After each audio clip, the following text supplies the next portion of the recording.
الحمد لله والصلاة والسلام على سيدنا رسول الله وبعد.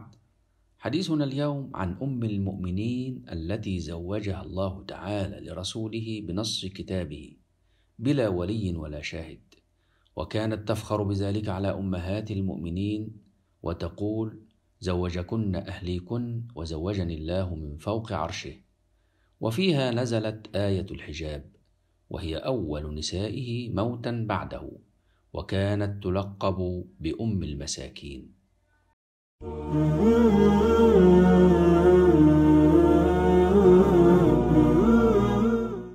هي أم المؤمنين زينب بنت جحش الأسدية، أمها أميمة بنت عبد المطلب عمة رسول الله صلى الله عليه وسلم، فهي بنت عمته صلى الله عليه وسلم.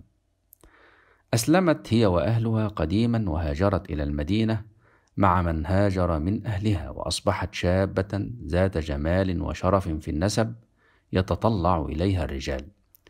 وكان زيد بن حارثة مولى رسول الله صلى الله عليه وسلم من أحب الناس إلى قلبه، ولم يكن عبدا، ولكنه حينما كان غلاما خرجت به أمه لزيارة أهلها، وفي الطريق أغارت عليهم خيل فاسترقوه وباعوه في سوق عكاظ، وكان الذي اشتراه حكيم بن حزام، فأعطاه لخديجة زوج النبي صلى الله عليه وسلم، فاستوهبه النبي صلى الله عليه وسلم منها فوهبته له، فاعتقه وتبناه وظل معه يخدمه.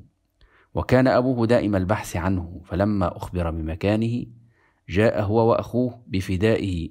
فلما قدم مكة وذهب إلى النبي صلى الله عليه وسلم فقال: يا ابن عبد المطلب، يا ابن سيد قومه، أنتم أهل الحرم تفكون العاني وتطعمون الأسير، جئناك في ولدنا عبدك، فامنن علينا وأحسن في فدائه. فقال: وما ذا؟ قالوا: زيد بن حارثة. فقال: أو غير ذلك، ادعوه فخيروه، فإن اختاركم فهو لكم بغير فداء، وإن اختارني فوالله ما أنا بالذي أختار على من اختارني فداء. قالوا: زدتنا على النصفة. فدعاه فقال له: هل تعرف هؤلاء؟ قال: نعم، هذا أبي وهذا عمي. قال: فأنا من قد علمت. وخيره. فقال زيد: ما أنا بالذي أختار عليك أحدا، أنت مني بمنزلة الأب والعم.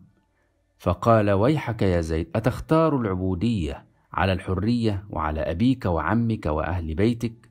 قال: نعم، إني قد رأيت من هذا الرجل شيئا ما أنا بالذي أختار عليه أحدا. فلما رأى رسول الله صلى الله عليه وسلم ذلك أخرجه إلى الحجر، فقال: اشهدوا أن زيدا ابني يرثني وأرثه. فلما رأى ذلك أبوه وعمه طابت أنفسهما وانصرفا. ولما كبر زيد أراد النبي صلى الله عليه وسلم أن يزوجه امرأة صالحة، فاختار له زينب، وهي الحسيبة النسيبة، حتى يقضي على العصبية والتفاخر بالأحساب. فخطبها رسول الله صلى الله عليه وسلم له، فقالت: يا رسول الله، لا أرضاه لنفسي وأنا أيم قريش. قال: فإني قد رضيته لك. وأنزل الله سبحانه وتعالى قوله: وما كان لمؤمن ولا مؤمنة إذا قضى الله ورسوله أمرا أن يكون لهم الخيرة من أمرهم. فقالت: لا أعصي رسول الله صلى الله عليه وسلم.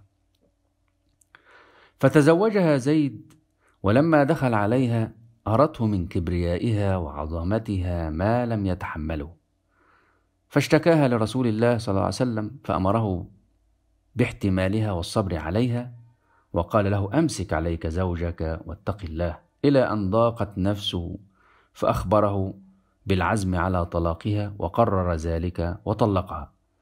ولما انقضت عدتها بعثه النبي صلى الله عليه وسلم إليها ليخطبها له، فذهب إليها زيد يبشرها وقال: فلما جئتها عظمت في صدري حتى ما أستطيع أن أنظر إليها إجلالا للنبي صلى الله عليه وسلم، فوليتها ظهري وقلت: يا زينب، أرسلني رسول الله صلى الله عليه وسلم إليك يذكرك. فقالت: ما أنا بصانعة شيئا حتى أشاور ربي. ثم قامت فصلت صلاة الاستخارة، فأنزل الله سبحانه وتعالى قوله: فلما قضى زيد منها وطرا زوجناكها. فكانت تفخر على أزواج النبي صلى الله عليه وسلم فتقول: زوجكن أهلكن وزوجني الله من فوق 7 سماوات. وقالت عائشة: يرحم الله زينب، لقد نالت في الدنيا الشرف الذي لا يبلغه شرف، إن الله زوجها ونطق به القرآن. وأنزل الله فيها أيضا آية الحجاب، فناسب نزول الحجاب في يوم زواجها صيانة لها ولأخواتها من أمهات المؤمنين.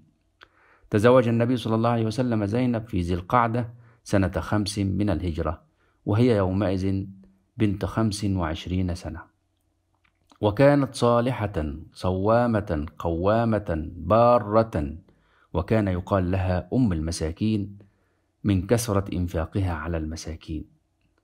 وقالت عائشة في شأنها: ولم تكن امرأة خيرا منها في الدين، وأتقى لله، وأصدق حديثا، وأوصل للرحم، وأعظم صدقة، وأشد ابتذالا لنفسها في العمل الذي تتصدق به وتتقرب به إلى الله. وعن عائشة رضي الله عنها قالت: قال النبي صلى الله عليه وسلم لأزواجه: أسرعكن لحوقا بي أطولكن يدا، فكنا إذا اجتمعنا بعده نمد أيدينا ونتطاول، فلم نزل نفعله حتى توفيت زينب، وكانت امرأة قصيرة لم تكن رحمها الله أطولنا يدا، فعرفنا أنما أراد الصدقة، وكانت زينب تعمل وتتصدق. ولما فتحت البلاد وأتاها عمر رضي الله عنه بما فرض لها بكت ودعت إلى الله سبحانه وتعالى ألا يريها عاما قابلا حتى تلقى رسول الله صلى الله عليه وسلم على ما فارقته عليه من التقلل في الدنيا، فماتت قبل تمام العام سنة 20 من الهجرة الشريفة، فرضي الله عنها وعن أمهات المؤمنين. والسلام عليكم ورحمة الله وبركاته.